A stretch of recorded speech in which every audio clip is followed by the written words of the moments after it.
wish I could hit a golf ball like that. Well, do you believe in miracles? Why? What do you mean? I mean, it would take a miracle for you to hit a shot like that. You're right about that. It would take a miracle. But to answer your question, yes, I believe in miracles. I'm thinking more about the kind like somebody being healed from cancer or overcoming addiction or maybe having their marriage saved or something like that. Do miracles like that still happen? Well, I think they do. The reason we don't see too many miracles like that these days, I think, is because we're not intentional about praying for them. They're like in the Bible, they would pray for miracles.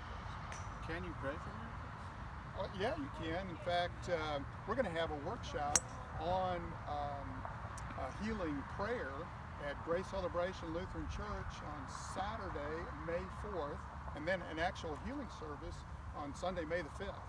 Well, where is Grace Celebration? It's 8601 Trinity Road in Cordova. And when did you say that was? It's going to be Saturday for the workshop. That'll be 9 to noon. And then Sunday, May the 5th at 10 o'clock, which is our regular worship service time. That sounds great. Maybe I'll experience a miracle. Well, I don't know about getting a hole in one, but you might get closer to the Holy One. Yeah, that's good right there.